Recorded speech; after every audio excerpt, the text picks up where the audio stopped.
What up? I'm Fred Max, CEO of Fam Entertainment Group and Fam Spotlight.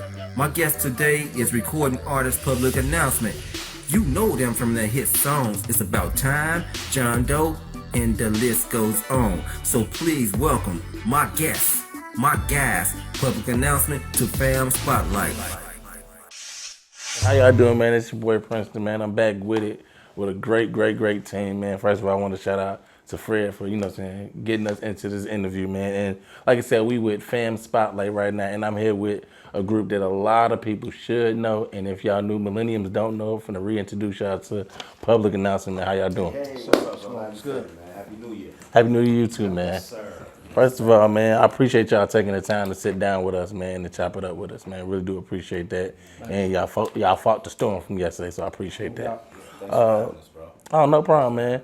Like I said, I'm gonna reintroduce y'all to them, man. And basically, one of the questions I want to ask, I got a couple of questions I'm gonna run down, but we gonna get to know y'all a little bit more. So, first of all, how did the group form? Good question. Well, as the name stands, Public Announcement was associated with R. Kelly. Right.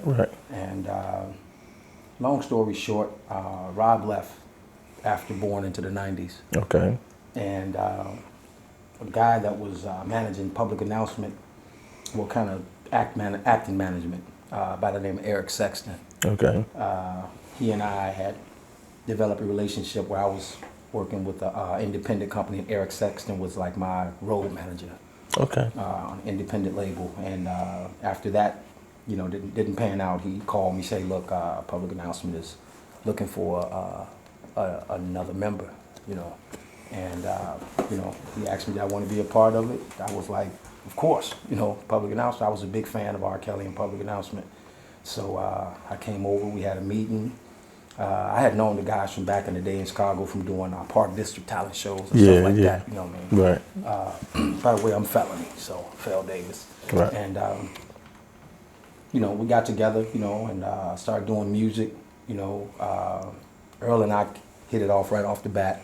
He and the guys, Dre, Rick, Mello, those are the guys at the time. And we just started writing, man, and vibing. Like I said, we had known each other from Park District shows and stuff like that, so they knew what I did. They knew, what I'm saying? We just started clicking, started working from there. That was like the beginning of Public Announcement away from R. Kelly. Okay. Yeah, we're talking about 93. Okay. 93, 94. Yeah. That's definitely what's up. So when did you guys decided that y'all needed a manager, like somebody to help y'all out from y'all day-to-day, stuff from being in the group? Public Announcement they always had to have management because, us, we had to focus on being an artist. We couldn't manage ourselves and then be trying to, put good music out as well. So what we did was, when Fel brought me into the picture, he didn't finish it all up. Okay, yeah. You know what I'm saying? When they brought him to the group, then he grabbed the guy by the name of Euclid Gray. And this was after the other members had moved around, had dispersed. So you just had Earl, that was an original member. It was an original member, right? Earl Robinson. Earl Robinson. And then Felony came in the picture through Eric Saxton. And then Felony grabbed Euclid Gray. And then he grabbed me. So that made the Public Announcement thing complete. So they already had management. Management is who basically controls your business, who help you, throughout your endeavors and when you're trying to put shows and stuff together, because you can't manage yourself and then trying to record too. You in the studio recording a song, hey, whatever you're doing, and then you get a phone call talking about, can you do a gig? Yeah. Right. So we already pretty much had a machine already built that was running. Yeah. You know what I'm saying? So. And to basically add to that, when Eric was kind of like more so he was like a DJ. You know what I'm saying? So that kind of helped because he was the music that we recorded. He was able to go out and play it, get the music heard and stuff like that. So once we realized that it was really serious about management, was when our first hit record, that we recorded. and it was put out, even though it was put out independently, which was Body Bumping, Yippee Yi Right. Yeah. And before any labels heard that record was taken to WGCI, and they just put the record right on, and it went crazy. And that's when we was like, okay, it's real, you know. So that's when everything got serious as far as the management thing and all of that. Yeah. Yeah. Bro, I'm gonna tell you, like, for me, like, I was in the group for what? When Felony came and got me, I had been in the group for about 2 months. After 2 months, gone. That like 2.5 months, we was on Soul Train. I was like, wow, this was the best decision I made in my life. You know what I mean? Because I mean, it just happened so quick. And when he brought it to my attention, he was like, look, man, the ball is really rolling. He didn't believe it. No, he said the ball is really rolling, man. He said, just come, you know, check it out, come on. it out. And, you know, I was, I don't know, man, I don't know, you know. Then they got it at my mom's. Him and Earl got it at my mom's. My mom's like, yo, just go check him out. We had a club back in the day called The Click. I don't know if y'all familiar with it on Michigan. So these guys had a show there. And they just said, just come see a show. So when I got to the show, I said, oh, these guys, they doing their thing. All the little ladies were standing in the front, taking their panties off from it. I said, oh, I'm here. Yeah. That's definitely what's up. So at what point did y'all like decide to take like individual the time that y'all really decided to take this music seriously? Well, like I told you before, before public announcement, you know, I was a part of a group. I had done so much before public announcement with local groups out of Chicago. Right. There was a group called Future 4, and we went and we did the Apollo, and we won like 3 times on the Apollo. And then after that group broke up, I was with another group that was formed out of that group called JMJ. Okay. And we got signed to a independent label in New York, and we put out a couple singles, and we toured, you know, stuff like that. So, you know, I had my run with music before public announcement. Right. You know what I'm saying? Right. So, you know, it was early on. I think when I really decided to take it seriously personally was when I think I wrote my first song, and the guys that I was with, they were songwriters, and they said, man, you're getting good at becoming a songwriter. And I said, okay, you know, that's when I started taking it serious, because I was really kind of into the songwriting thing, you know. Okay. Yeah. For me, when he came on the radio, so Right. Because see, this was the thing. I cut hair back then. I was cutting hair, and then I was into the gospel. You know what I'm saying? So I'll just be playing the song, cutting hair, like, oh, Glenn, come on again, man. We brought our own cassette tape, bro. Man, you keep playing the same song. But this particular day, I wasn't playing it. You know what I'm saying? They came on the radio, and they was like, oh, here we go. I said, bro, I'm not playing the song. It's on the radio, bro. And then when I turned the station, you know, we had the turners then. Right. You know, turn it back. They was like, oh, man, we about to get paid. Now, you guys just dogged me out about playing the song too much. Now we about to get paid. So, anyway, when I first heard the record on the radio, and Felony Head was already telling me, like, bro, this thing is moving really fast. We kind of got to catch up with it. We needed to catch up with it because it was really rolling. But when it came on the radio, I knew it was official. I was under the 5 Heartbeat Act. You know what I'm talking about? Yeah, that's when it was serious. It's time to work. Right. And from that point, we took off. From that point, from it being played on WGCI. A lot of people didn't know that WGCI was like the #1 radio station all over.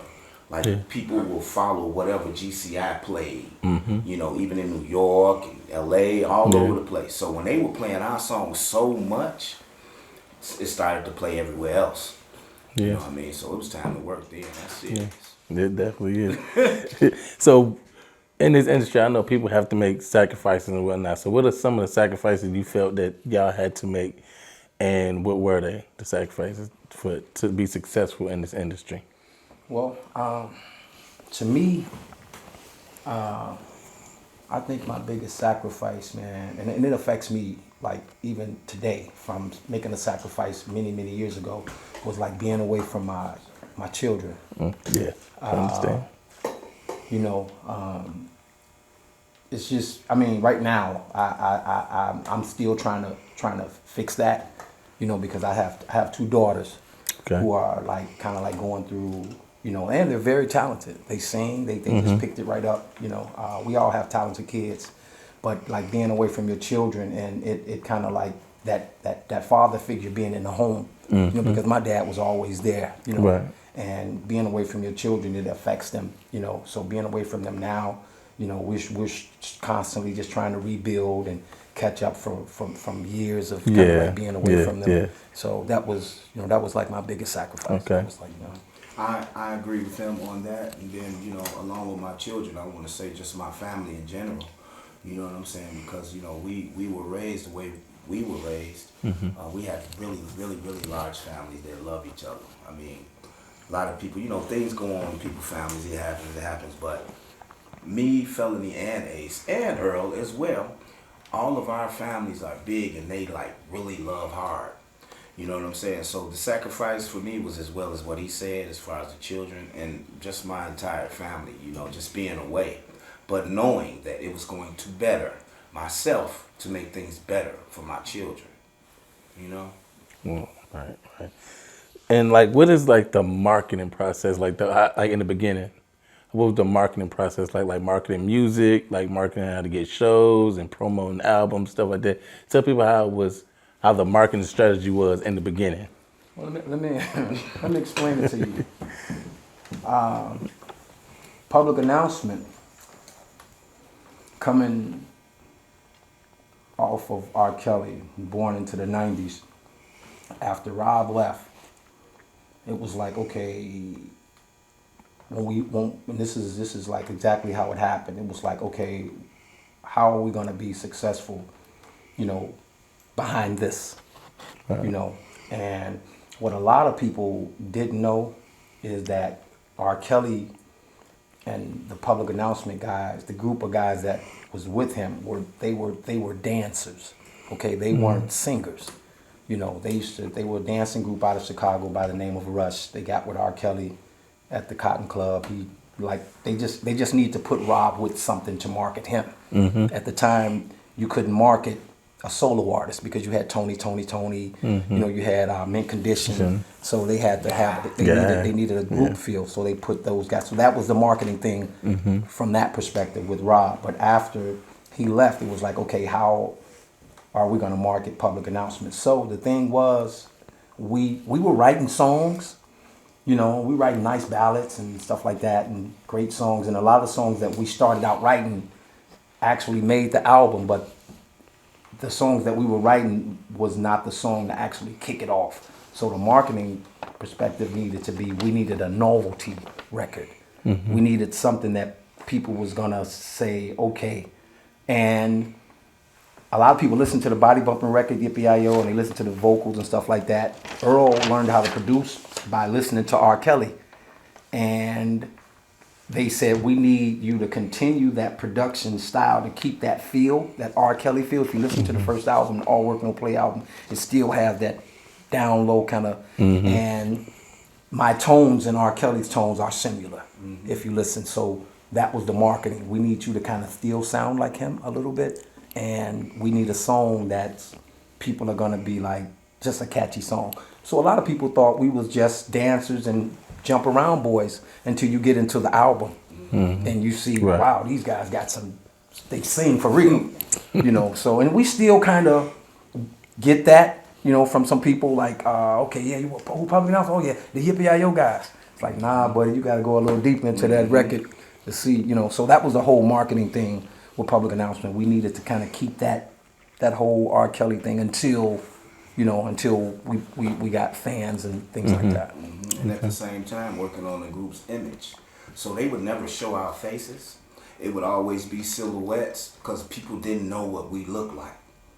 They really couldn't, you know, like the actual group public announcement, the All Work No Play album. That's when they finally got to know, when we came out with the full record, then you got to see what the guys look like. But when we released Body Bumping, it was all silhouettes. People didn't know, you know, what we look like or anything like that. And then I remember we was often told, like, yeah, if we put your faces on there, you ain't gonna be able to go to the store or nothing. You ain't gonna be able to do nothing. You know, we used to be like, all right, well, let's just keep it like that. It was so many So many member marketing. changes. Yeah. You know, So member many changes members. to before we got to the actual group. You know, because before it got to Glenn, Phil, Earl, and Euclid, you know, you still had Dre, you still had Mello and Rick, and so they were still kind of, and they were all friends, so they were still kind of in and out. You know, I quit. You like them better than you like me. It was crazy. It was fights. It was real crazy. Yeah. You know, we were like, man, we just want to be a part of it. You know, but it was personal with them. Yeah. You know what I'm saying? Because they had grew up together, so it was in and out. So the thing was like, well, we can't put nobody on the cover because Yeah. we don't know who's gonna be here today versus tomorrow. So you know what I mean? That's what's up, man. And like, how did like the accumulation of fans and how did like y'all fan base grow? And what were y'all fans like back then?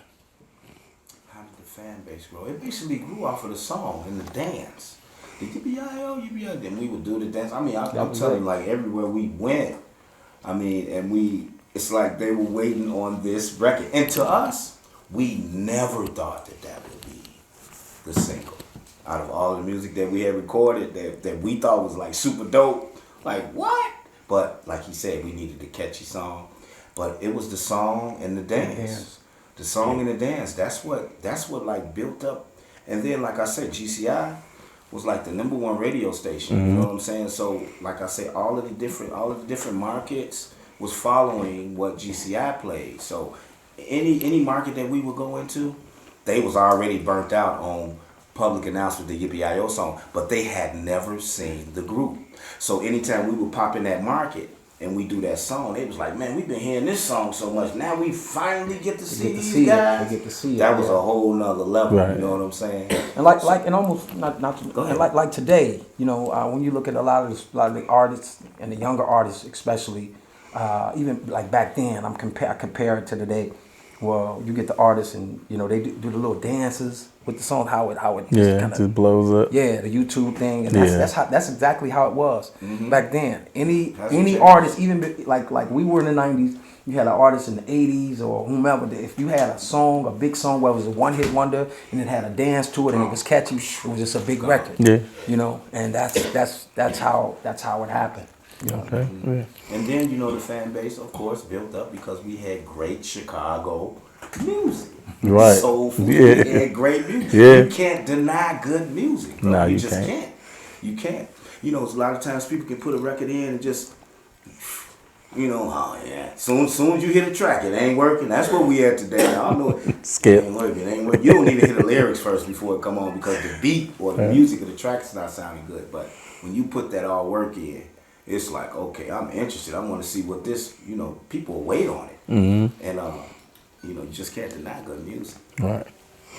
And like far as I know, y'all said y'all did a lot of like competitions and talent shows and stuff like that.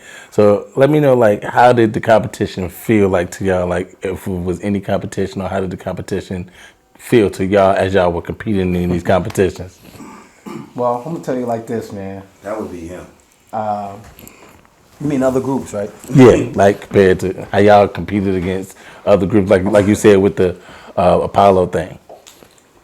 I mean, you know what? It was like this. When I put the group together, I had an idea, you know, because Earl said, "Man, Phil, go out and find some guys," you know, because I knew Earl and Dre and Rick. I know they weren't singles or whatever. So when that didn't happen with them, then I'm like, okay, I got you. So my whole focus, one of my favorite groups at the time was like Blackstreet. Yeah. You know, and I know those guys had different.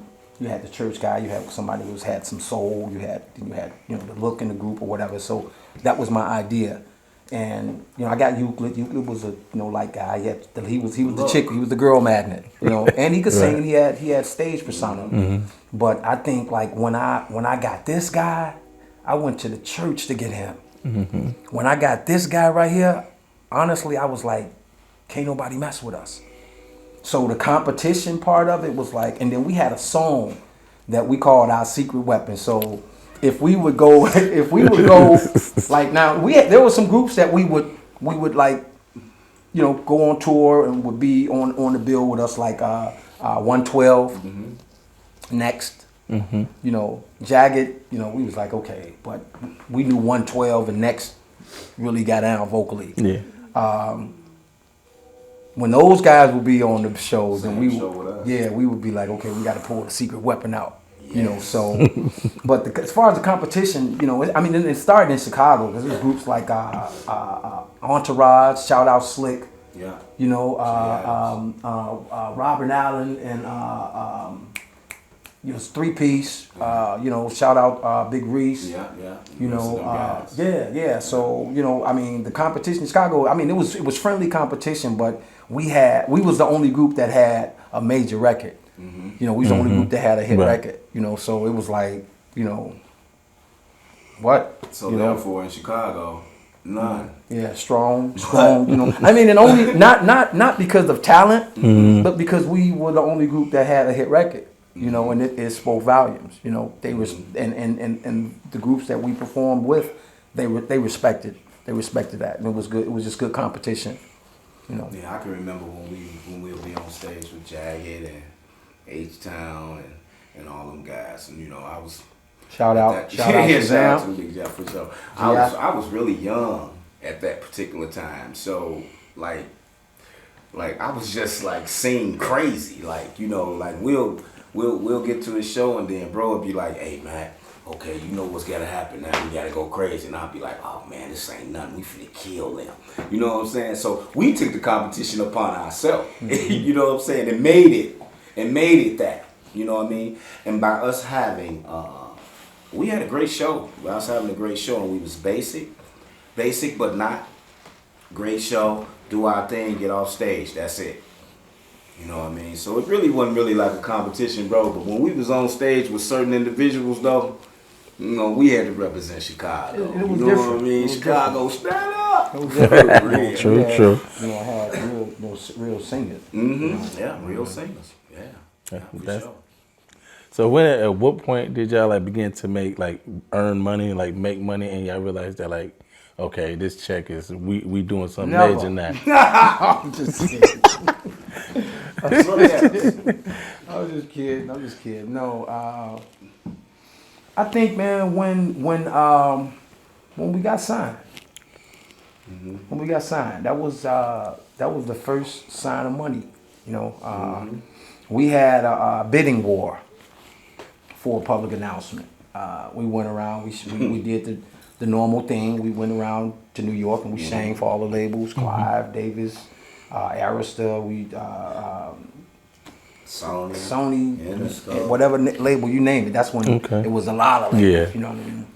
And but once the record came out, you know, and back then that's when labels were signing you based on if you had a hot record, radio station would like it, they would play it, then the radio station would monitor it. I mean, the record companies would monitor it and be like, somebody got a hot record in Chicago. Who is this group? And they would come and try to sign you. I know you know, and that's how it happened. But once we got the deal, you know what I'm saying, we got signed. Like I said, we had a bidding war, and A&M came to the table with the biggest check.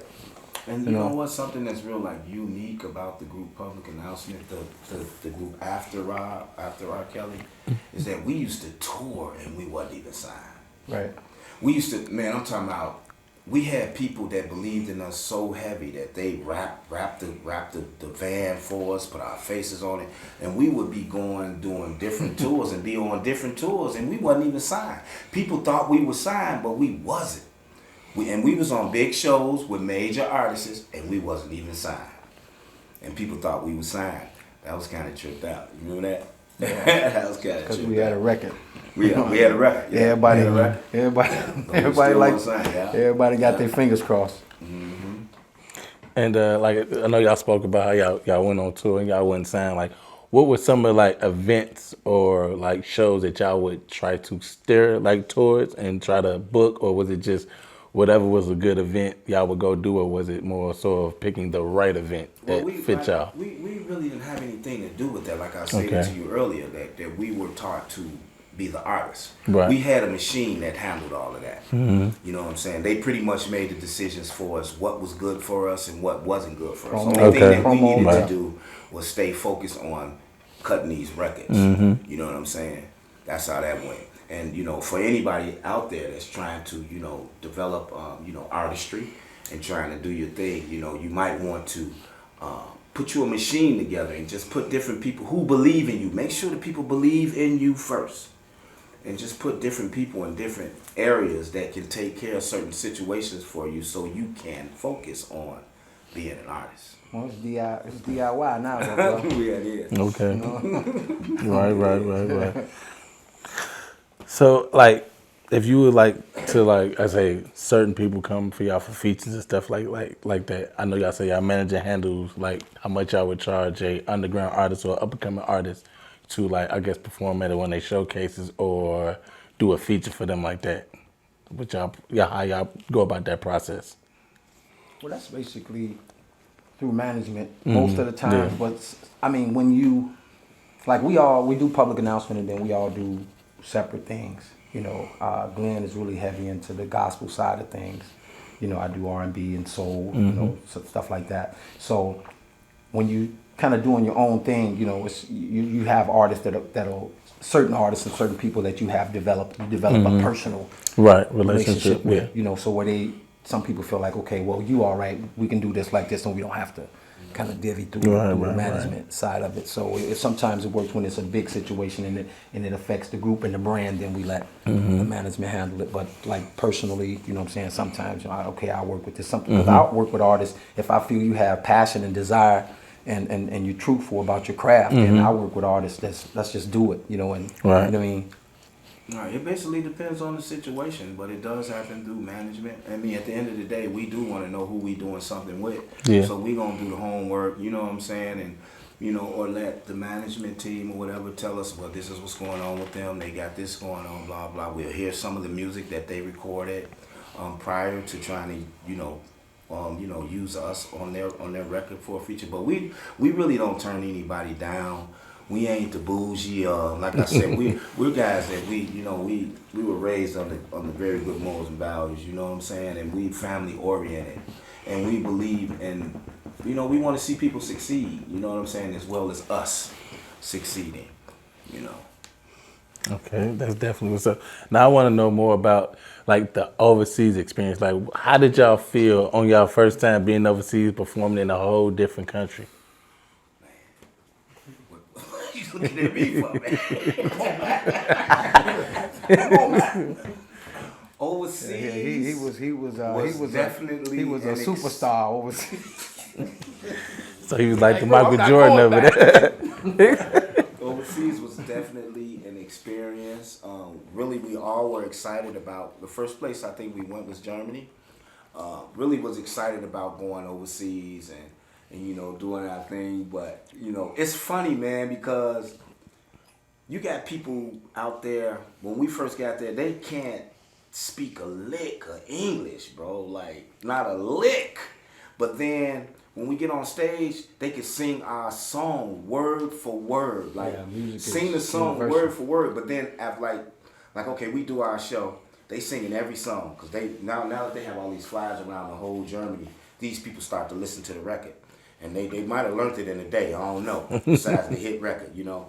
But even after that venue, after the show, you will talk to them after that, they'll just be looking at you just, that's exactly how they'll look, just, you know, just smiling. And then we learned how to speak what you call broken English.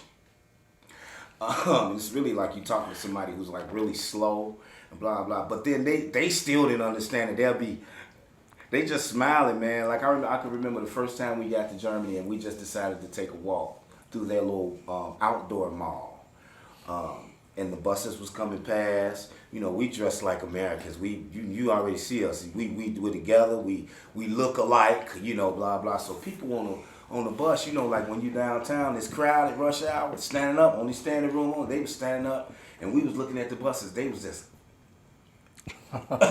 It was just hilarious, man. But overseas was a great experience, really a great experience. Them people, they really love Americans. I can say that. No matter your American music. And then I want to say the individual as well, because they know you're not from there. And they try so much to be like us. They even got stores down there called Chicago store, New York store, and they're basically selling things that we sell here in the States. But it's old stuff though. You know what I mean? It's like they just got up on it, and man, overseas is really a great experience. And I was not a superstar in Germany. We all were. We all were because you know. Lying. We all were. When they knew that we were coming anywhere we would go because of the posters and stuff, like back in the day how they used to throw it all on the poles and the walls, are they still doing that ugly? So when we would be walking, people would know that we were the group because they see it everywhere. They like, oh, what? I don't know what you said. I don't know. But great experience, man, being overseas. You know what I'm saying? My grandmother got a little mad at me, you know. May she rest in peace with her. She was like, Glenn, if you call here one more time, because the time difference is different. Like, if it's 3 o'clock, it's 3 o'clock in the evening there, it'd be 10:30 here. Y'all just going out to the club. And we just coming outside. And I'd be like, man, I said, what y'all, you know, my grandmother used to be like, Glenn, if you call here one more time. I used to call so much, but it's definitely a great experience. Overseas was a good thing for the group public announcement. And any artist from the States. You make a lot of money down there. A lot of money to be made. It's easy to burn out. Yeah. You know, it's easy because everything is like right there. You know, you hit this place and you drive 3 hours. We were doing like 3 shows in one day. 3-4 shows But one we had day. to travel. You know. You just travel 3 hours here. You know, I mean, you know, you just make sure that your driver ain't partying with you. You know, Right. but you know, I mean, but it's easy. Actually, the guy who Earl Duggan, shout out to was the Earl first Duggan. guy that gave us the opportunity to come overseas, and man, we burned out. You know, he's like, man, what's going on, man? He said, man, we gotta. But then we went, like he said, Germany was the first place. He said, man, then we went to France and you know, Started to move all yeah, over we France, started moving. England. Yeah, we started moving all around. You know, so it was, like you said, it was a real good experience. You know, we got a chance to see a lot, not just from the industry perspective, but we got a chance to actually see the country. You know, and go around and meet the people and stuff like that. You know? We were just supposed to be there for like 2 weeks. We ended up being there for about a month and a half. Your boy was ready to come to the crib. I was so ready to come home, but then in my head, I'm like, man, I can't just jump on the Greyhound or the train, because our tickets were set. Couldn't leave till that day. You know what I mean? So I would tell Phil, I'd be like, man, bro, I can't do it, man. I'm ready to go home, man. I'm ready to go home, because we had been there now like a month and a week. You know, over 30 days, bro. I was like, we only supposed to be here 2 weeks. Now, some had went home. But this guy, Earl Duggan, shout out to him again, he kept booking gigs. And he was like, yo. Then I talked to Phil about it. Phil was like, bro, man, forget that, man. Let's get this money. Let's get this money, man. When you get home, what you going to do at home? You going to spend that? It's going to be, let's get this. Let's continue to get it as long as we can. So he was always the prep that he put my head right. And I'll be like, all right, come on, let's do it. And it ended up turning out being just me and him now. Because the other guys had left. You know what I mean? So, yeah, overseas, man. Oh, my God, I can go on forever. Right, I hear that overseas was an amazing thing, but also I know one other thing that was amazing that I really want to know about is the Soul Train. Like, how was that whole experience of being on Soul Train and performing on Soul Train? It was different because we kind of thought that being on Soul Train was kind of like shooting a video. Okay. You know, and usually when you're shooting a video, you know, you can kind of like act it out or whatever. So I remember this experience when I think the first time we went on there was for body bumping. So we doing our thing, whatever, like we lip syncing and they got the cameras going or whatever. We doing our thing or whatever, and somebody said cut, and they cut. I don't know if you remember this. And Don Cornelius came out on the stage. He said, look. He said, I know you brothers can sing for real.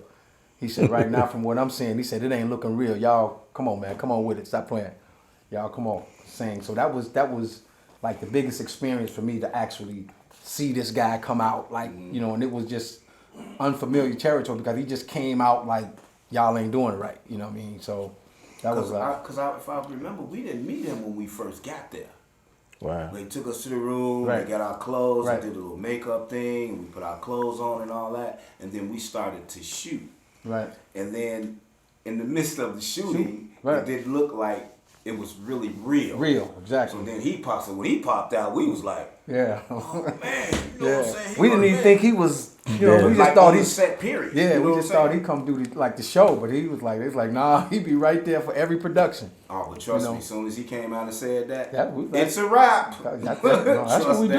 Right. Yeah, great experience, bro. Yeah, For and then to be myself, around man. like the myself, it studio, was a great the whole experience. studio, and you know, you get a chance to see how the whole production, How it goes, you know, yeah. people, the girls and stuff like that. You know, you see the girls on tape and they be Right. looking real fine, sexy, but Mm-hmm. they don't look like that when they come up in there, bro. Even the video girls, man, when we shot our video, man, you was like, you know, we get on the elevator. We was on the elevator with like 10 of them.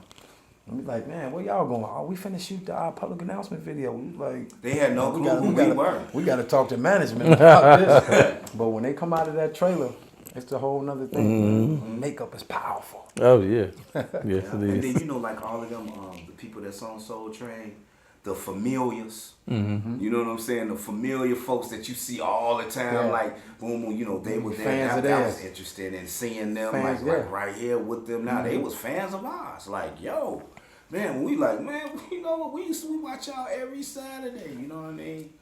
Yeah, the Soul Train thing, bro. That's it. Even the 106 in Park thing, we did that. God blessed us to even do that with Shout out Free AJ. we had Free and AJ, you know, doing around that time because the record was really hot, you know. Yeah, all of that stuff was really good. That's definitely what's up. I know that was an amazing experience and meeting Don Cornelius, Yeah. the legend. I already Yeah. know that's hot. Yeah. So, like, pulling it back to present time, like, how is marketing different, like, now, the process now than it was, like, back then? Social media? Come on, man. Right. Social media. Yes. Wasn't none of that back then. Right, You right. know I what get mean? You had to that. have people working for you doing what they needed to do to make things happen. Now, you can be, Instagram famous. Yeah. You can be Facebook famous. True. Whatever. And if you got enough numbers on there, somebody gonna come see about you. Oh, yeah. Especially if you got talent. So that's the difference. Now, it's actually, Do it yourself. yeah. That's what it is. So you just say it was just That's what it easier, is. Yeah. like more all easier, your right? marketing and promotion Yeah. and all of that stuff that's right there. Yeah. You know, you got something behind you, got some people to take care of some things, or you taking care of your Yeah, thing. yeah. You know what I'm saying? It can happen for anybody right now. That's the difference. And then the music has changed. Right. You know, the music has changed as well. You know, like when we were kids, you know, the stuff we was listening to as kids, our parents would be like, what y'all NWA, you know, all that. What is y'all listening to, blah, blah. And then as we became adults and have kids, and then you see what they listening to, right? Because we always have to keep our ears to the street. Right. Because we're artists. You know, we have to keep our ears to the street. We have to, you know, try to stay compatible in our lane. You know what I mean? So, yeah. It don't take as much to be successful as far as numbers and selling records. You know, back Yeah. now, Right. Like, you know, back everything is streaming and downloads. And back then, you know, you had to, you know, you already know you had to sell so many records, and Records. then you had to chop it up, and you know, so many people had their hands in, stuff like that. So now, Yeah. with the whole situation, the whole marketing thing with the social media, now these kids is killing it. Yeah. You know, and you don't even, a lot of them, you don't know over half of them, but they doing well. Right. You You know. see them all over the Yeah, place. So yeah. yeah. But you know, back in our day, you talking like 99-cent singles at the plaza. Going to record store, 99-cent, boom. You know what I'm saying? Everything right there, dead. Yeah. You know, everything social media. Right? Digital now. Right. Yeah, Right. yeah. So how often do y'all like create music? Like y'all, when y'all go to the studio, create music, or you know, how often are y'all in that mode? All the time, bro. That's what I'm talking about. All the time. Yeah, that's every day. That's It's a every way day. of life. Yeah, true, Yeah. true. You know what I mean? Like Christianity, same thing. I hear that. Real talk. Hear that. So what are the current like goals or current milestones that y'all want to hit as far as a group? Like certain things y'all want to accomplish or just do as far as artists? Well, right now we're concentrating on just kind of rebranding, you know, and trying to really catch up to speed because this new age of music and you know what I'm saying, it's constantly changing every day. Yeah. Every day, man. It's something, you know, we try to keep ourselves around, you know, younger artists and you know that's a little more, you know, tech savvy. Yeah. With this whole thing musically, you know, and as far as how to market and stuff like that. But overall, it's like the objective is really to allow ourselves to be a platform for other artists as far as the knowledge of the business and stuff like that. Because regardless to how successful you are at music today or whatever like that, the pitfalls of the music industry is always still the same. You know, you always gonna have somebody who gonna see somebody that's successful and gonna try to take advantage of. Right. You know, if you don't have the knowledge of, you know, the thing, but you can have the knowledge, you never stepped in the hole. Right. You know, you need somebody that's gonna say, okay, over here, you know, that same hole, you know, over here you probably need to, you know, divvy this way. Right, so right. that's the whole plan, you know. Right. We just want to continue to work. Oh yeah. You know what I mean? Continue to work. It's you know, I wouldn't say a goal, but it's like for us to continue to work and for people to continue to hire us, that's a blessing, you know what I'm saying? From, you know, just our age genre. And then what's going on with all this R. Kelly stuff, we battle that. Yeah, We battle hit. that too because Right. people don't know that we're not the group that was with him during that whole ordeal. You know We what I'm not saying? the group. We're not the group. We want you to know I'm Glenn O'Neill. Phil Davis. We got another member, Ace Watkins. We are not the group that was with R. Kelly. But battling all of that, you know, I just want to lay something on y'all though that's probably not in your questionnaire, but not taking anything from him or to bring him up. You know, at the same time, you know, we always said to be associated with that was a blessing and a curse. Right. And you know, we praying for him. You know what I'm saying? I mean, we praying for him, but just still have to let people know that we weren't involved in any of that situation or how that goes. Because if you listen to the music that we put out, we praise women, we uplift women, we want women to I mean, they're queens. We honor them. We don't, you know, it's not that. That's a whole other side of that. You know what I'm saying? But at the same time, like dealing with that, we've lost a lot of work from that. From, you know, when that situation started to happen because people was associating us with that. And like we would have gigs and then people would call and tell us that we don't need you. So we had to, you know, make the differentiate that so people can know that that wasn't us with that particular group. You know what I'm saying? So yeah, as long as we keep working, bro, to just to be working is a blessing, man. I was so glad when they started like the 90s thing, bringing it back, and then it started being a whole lot of 90s shows and all that, because I think that was like the last genre of really, really, really real R&B music. You know what I'm saying? Without saying R&B and hip hop, we just want to stamp that as R&B. You know what I'm saying? Right. And but for us to continue to work, man, it's like a blessing. Every time we go out, you know, it's a blessing. You know what I mean? We don't take it for granted. Right. And another thing I want to know is, like, from back when y'all first came out to right now, how have y'all fans changed? They and got how older. What you mean? Bro, I feel what you said. They got older with us. Right. You know, along with the music. So we try to put out music to kind of copy that a little bit, you know, to keep that, you know, that real R&B thing going on. Right. Try to put out music like that. But of course, they got older and they grew, and it's a blessing to have them still growing with you. Right. I'll tell you that. Like, you know, if you was our fan back in the day and you still, you know, one of the fans of Public Announcement, we gladly appreciate you. Thank you so much, and continue to support us, and we're going to continue to keep bringing you.